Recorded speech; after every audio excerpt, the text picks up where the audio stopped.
Hello again, everybody. It's good to get another chance to be with you and to continue talking about some of the things you're reading and discussing, some of the things you're engaging with here in Humanities 101. Around this time of year, in September, as we start to move into October, as we move into the fall, I'm generally reminded of an experience I had 19 years ago. Something that's not entirely different from a lot of what you all are going through right now, at least in some ways. As you've probably noticed, the way that your college experience, the way that these first few weeks of college for a lot of you all is being described is as unprecedented. It's certainly a strange time to begin your college experience. In a lot of ways, it's a tumultuous time to begin your college experience. And so, as I look at what you all are going through, as I look at maybe some of the things you all are wrestling with, again, I'm reminded of 19 years ago, in September of 2001, the week of September 11th, 2001 to be exact, when I began my seminary education. I was beginning a master's degree in theology, where I would spend some time thinking about the church, and thinking about ministry, and thinking about the Bible, and thinking about what it means to follow God in the midst of a world that was constantly facing struggles, constantly facing new challenges. And of course, to start seminary on September 11th, 2001, was a profoundly strange experience. But I'm really thankful all these years later for the professors I had during that time. See, the seminary I went to was in New Jersey. It was just about an hour's train ride from Ground Zero in New York City. And so these professors acknowledged and they recognized that just like people all over the country, but maybe uniquely, people living in that area were wrestling with the realities of what was going on.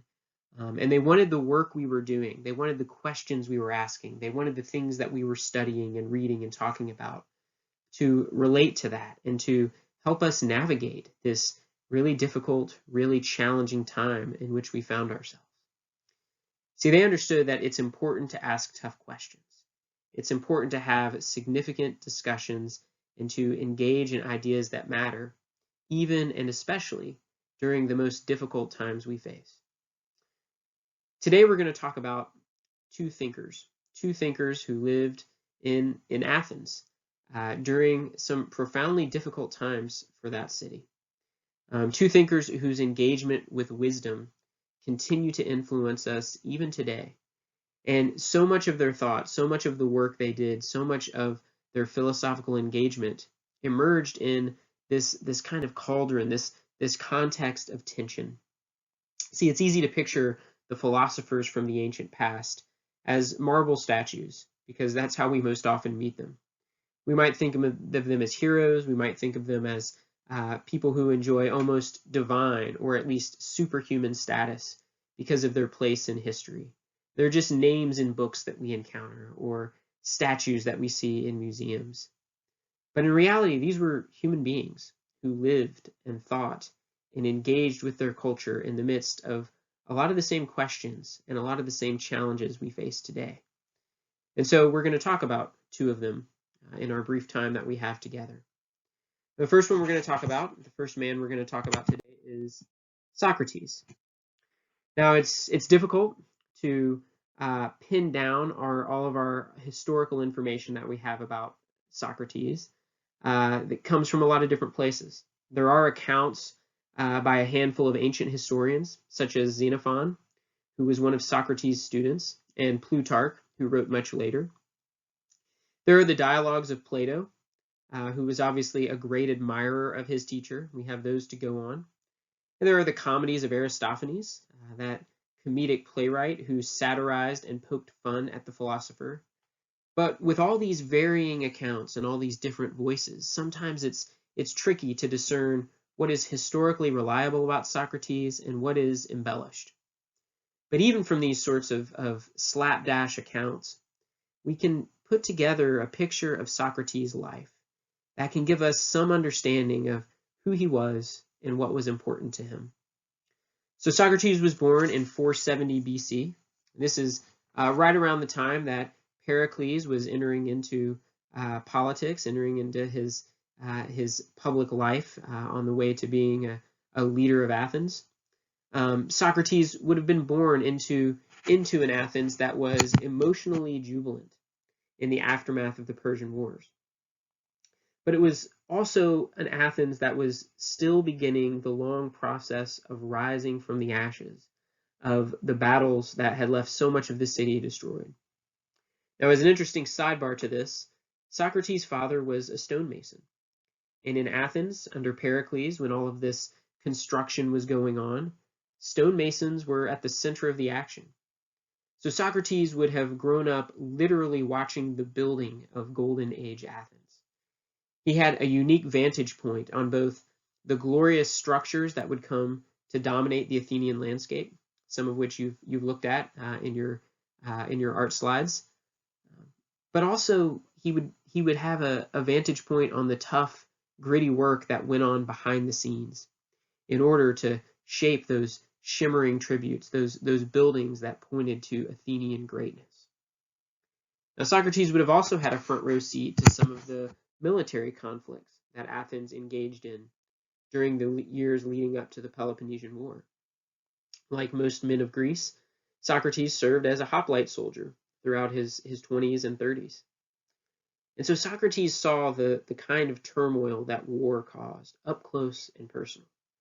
Socrates knew the excitement of the battlefield, but he also knew about the problematic moral situations that defined that context. On one military campaign, according to both Plato and the ancient historian Plutarch, when Socrates was just shy of 40 years old, he shared a tent with a young, gifted, wealthy soldier named Alcibiades. Socrates and Alcibiades became friends. Allegedly, Socrates even saved the life of the younger warrior. Alcibiades in his younger years was enamored with the thought of Socrates.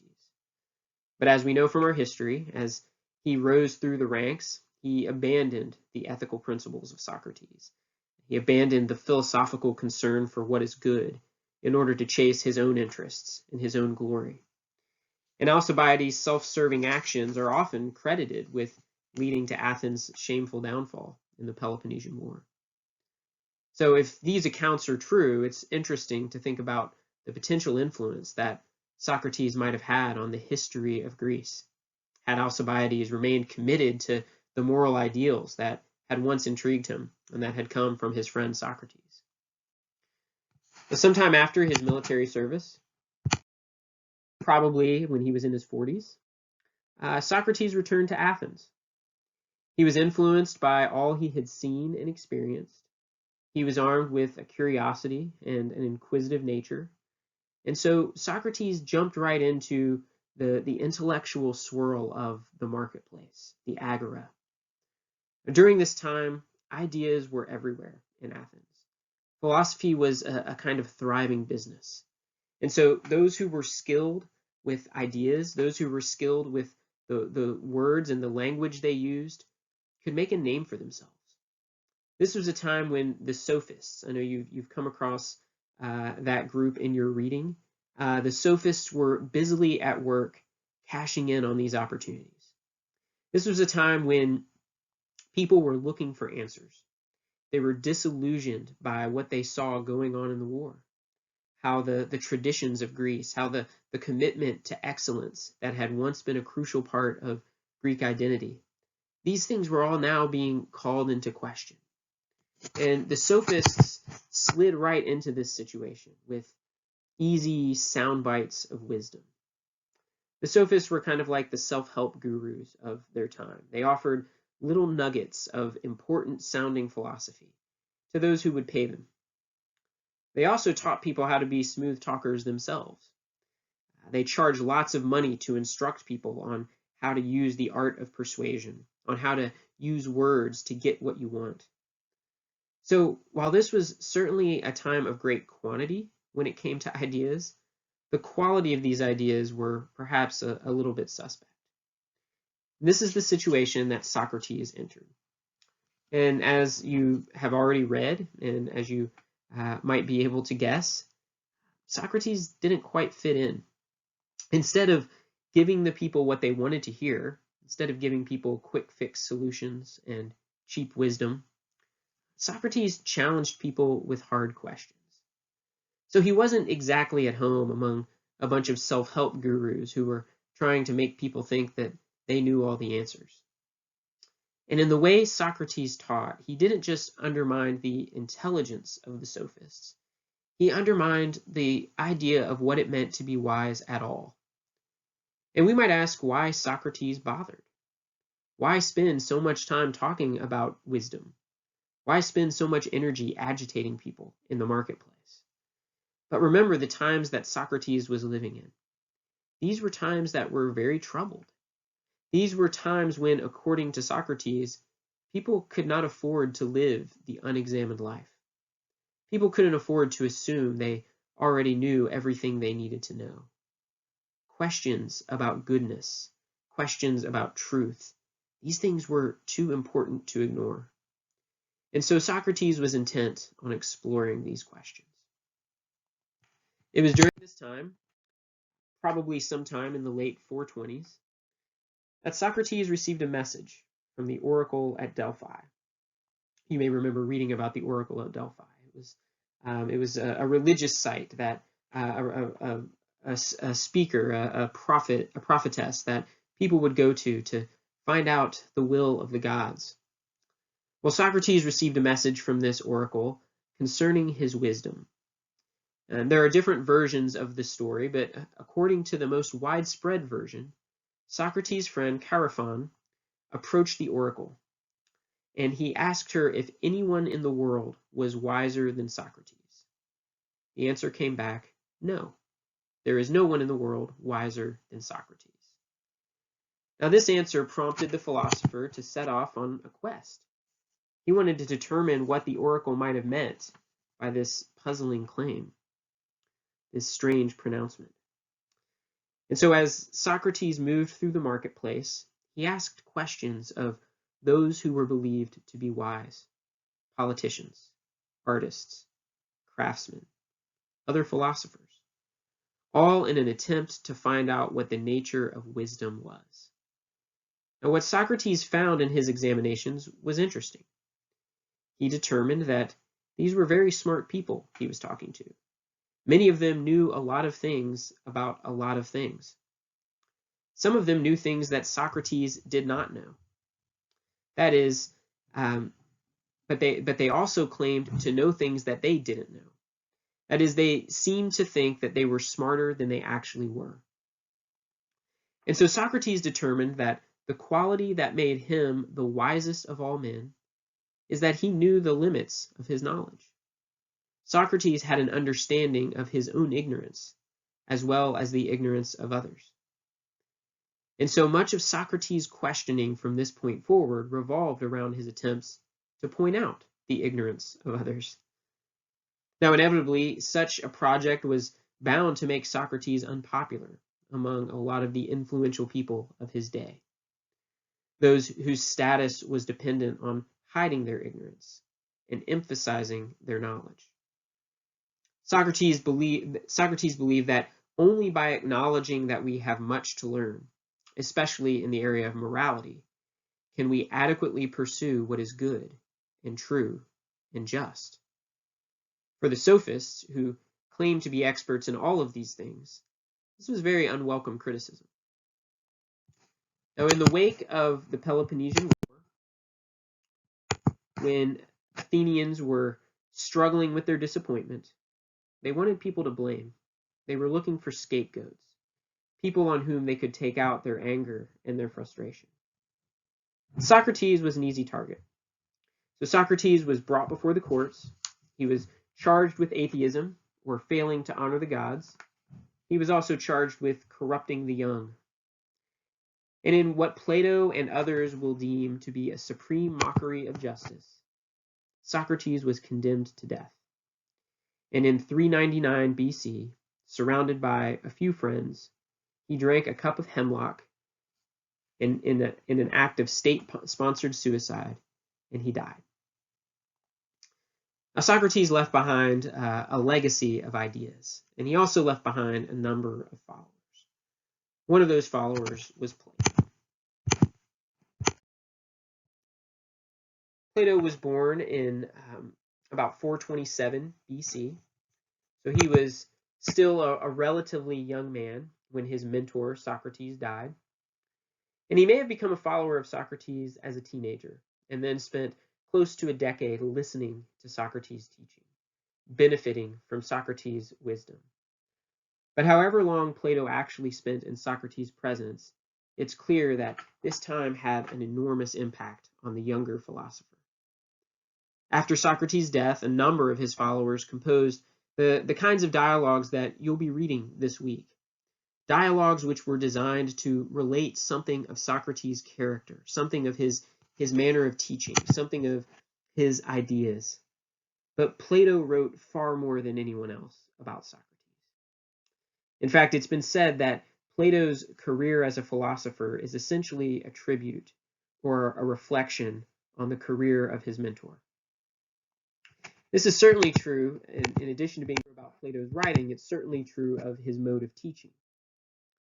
The idea that the best philosophy is about questions, pursued in conversation with someone else, rather than long monologues or lecture-style discourses.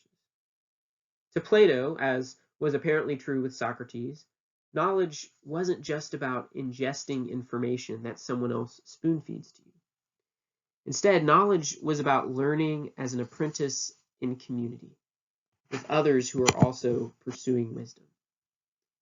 And this idea might have been a motivation for the founding of the Academy in 387 BC. Plato's Academy was a collective of philosophers who gathered to engage in debate and dialogue, much as Socrates had done with his followers.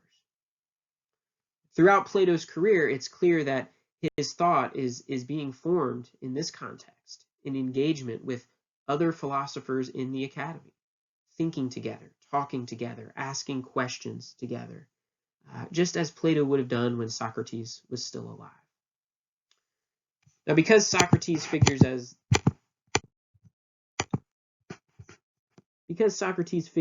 the main character in Plato's dialogues, it makes sense to draw connections between the things that Socrates taught about and the things that Plato taught about, beginning with some of the central questions in both of their philosophies. What is real? What is good? What is virtue or beauty or justice? How do we know when we've seen these things? How do we know when we've got these things? Now, like Socrates and many other early thinkers, Plato wrestled with the notion that we live in a troubled world, a world in which things are constantly changing, a world where things like truth and virtue are very hard to nail down in our day-to-day experience. But that doesn't mean that Plato didn't believe that such things existed. Plato very much believed that there was real goodness and real beauty and real truth. But these things are very difficult to see. Now, in order to understand how this could be, Plato divides existence into two realms, or two worlds. So there is the material world, the sensible world or sensory world in which we live, and there is a transcendent world of forms. In short, even in the midst of a world where so many things appeared unreal, Plato very much believed that beyond this unreliable, impermanent, and in many ways unreal world, there was a world of the real, a context of permanence. As you'll see when you read from Plato's Allegory of the Cave, he explored these questions in the context of the tension between appearance and reality. How does what we perceive to be true, or what appears to be true, relate to what is actually true? And this is a question that is central to Plato's thought. He applies it to a whole variety of areas, including ethics, politics, and art. And the idea is most often referred to as Plato's theory of forms. And this is a theory that seeks to address the question of what is really real by referring to a world of forms or ideals. The objects and images that we see every day in the world of material and sensory things are not real, Plato says. Instead, the ideas and objects that populate the world of forms are the things that are really real. So how do we describe these forms? Why are they important? While these are complex questions, we can look at a few key defining characteristics of these forms. First, forms are contrasted with appearances. They are more permanent than the things we see in our material world. They don't rely on our changing perceptions or moods. See, the things we see in our material world are impermanent. They do change. Every day we make distinctions between what is real and what is imagined. The things in this world appear real to us. So if you're sitting on a chair right now, as I am, well, that chair seems pretty real to me. But while these things appear real, Plato says they aren't truly real. They're impermanent. They change. These things will fade away. And we deceive ourselves by thinking otherwise. The things that exist in the world of forms are not real just in appearance. They are actually truly real. And this is the biggest contrast between the world of forms and the world of appearances that Plato makes in his thought. The second way that we might characterize Plato's forms is that forms are standards. They are the realities against which we measure the particulars or the examples that we see in the material world. So just to use one example, we might think of a triangle, a perfect triangle that exists in the world of forms, the realm of the truly real. And this is something that our minds are capable of conceiving, a perfect triangle. If I were to ask you to draw a triangle, most of you would know how to do it. And beyond that, you would be able to judge whether you had been successful or whether your neighbor had been successful in drawing a triangle. How? How can we make these judgments? Well, according to Plato, none of us living in this imperfect, impermanent world has ever seen or drawn a truly perfect triangle. That is one that not only has all the qualities of a triangle, 3 sides, 3 angles, but also is perfect in its harmony and proportion and order. That's the triangle that exists in the world of forms. But the triangles that we experience in this world, the ones we draw in this world, in some sense resemble, either closely or less closely, that triangle that exists in the world of forms. And in order to be a good triangle, it needs to exhibit the qualities and be measured by the qualities that we see or that we can imagine in the perfect triangle that exists in the world of forms.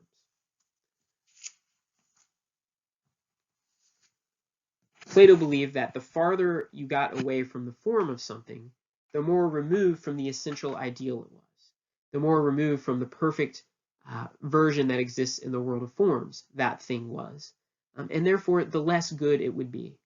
So let's take another example. This time we'll look at the example of a horse. We all know what a horse is. We all know a horse when we see it, and we all have some idea of what a horse should be. Well, according to Plato, there are qualities of horseness that are perfectly present in the horse that exists in the world of forms. This doesn't just include things like 4 legs and hair, which are important, but it also includes things like proportion and strength and speed. So in the world of forms, there exists an ideal horse, an ideal of what a horse should be. And every horse that exists in this world, the world of appearances, will be judged by whether or not it participates in the qualities of that perfect ideal horse. So a mighty thoroughbred, like the one we see here, might be a pretty good example of a horse. It's not perfect, it's not permanent, it's limited in all kinds of ways, but it's still pretty good. It's got 4 legs, it's got a mane, but it also has strength and speed and proportion. If we take the example of a tired old workhorse, it exhibits some, but not as many of the qualities that the thoroughbred has of the ideal horse. So in Plato's mind, this would be less of a horse. But both of these horses are less than ideal. They are not perfect horses. They are horses only insofar as they can be compared with and measured against the ideal horse, the perfect notion of the horse that exists in the world of forms. And then there is a whole other level of horseness, evident in the copies of horses that we make, drawings, paintings, statues, or dolls of horses. Some of these are better than others. This sculpture of a horse made out of sand almost looks like the real thing. So some of these copies may more closely approximate horseness. Others are farther away from the ideal form of the horse. But the point is that none of these copies participate in the ideal of horseness to the extent that a living, breathing horse does. In the form, the horse that exists in the world of forms is the standard that allows us to judge. A third thing we can say about the forms is that they are universals. This means that, as in the above examples, the ideals or forms by which things are judged and which are really real don't change because of time or place. When we say a good horse to me might not be a good horse to you, or that might be a triangle to you, but it doesn't look like one to me, we're not talking about reality, Plato says, but about our perceptions of reality, our imperfect and limited understanding. Triangleness and horseness and other things as well are what they are in the world of forms. How I understand them, how I perceive them, doesn't change that.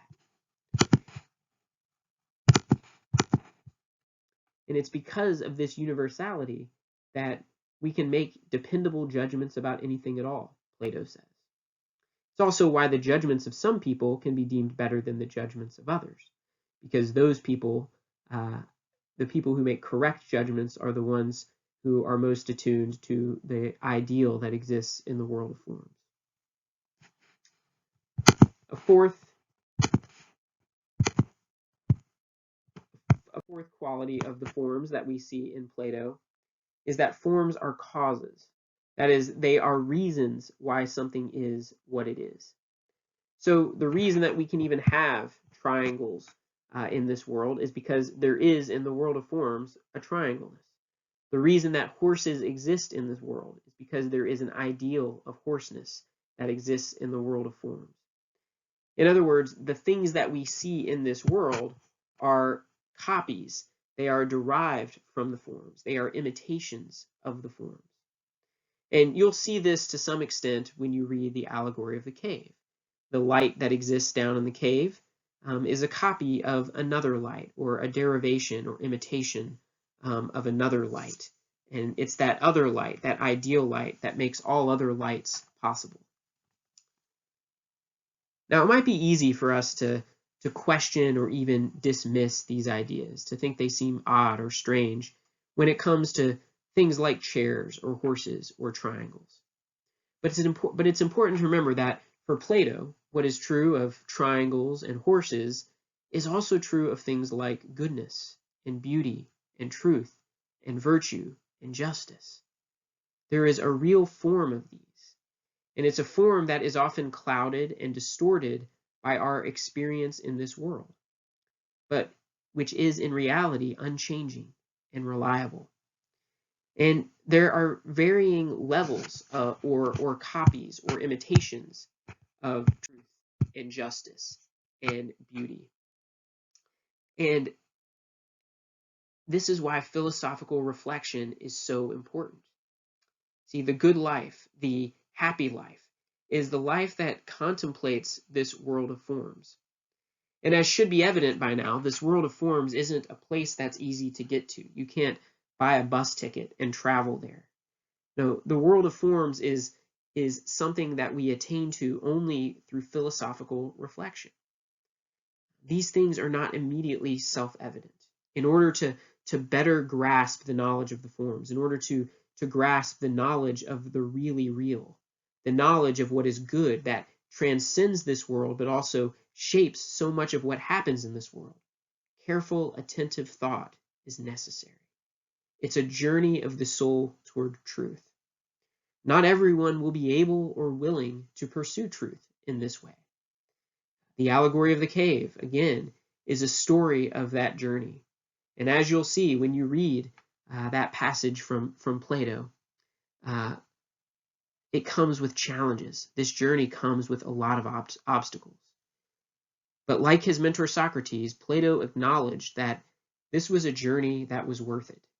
Plato knew that he lived in a world that was troubled, a world that was flawed. He knew that he lived in a world that was full of moral dilemmas and tough questions. And like Socrates, Plato believed that the best way to address these challenges, the best way to address these dilemmas and questions, was to face them head on, to engage in careful and sustained reflection about what was real, what was beautiful, and what was truly good. Thank you.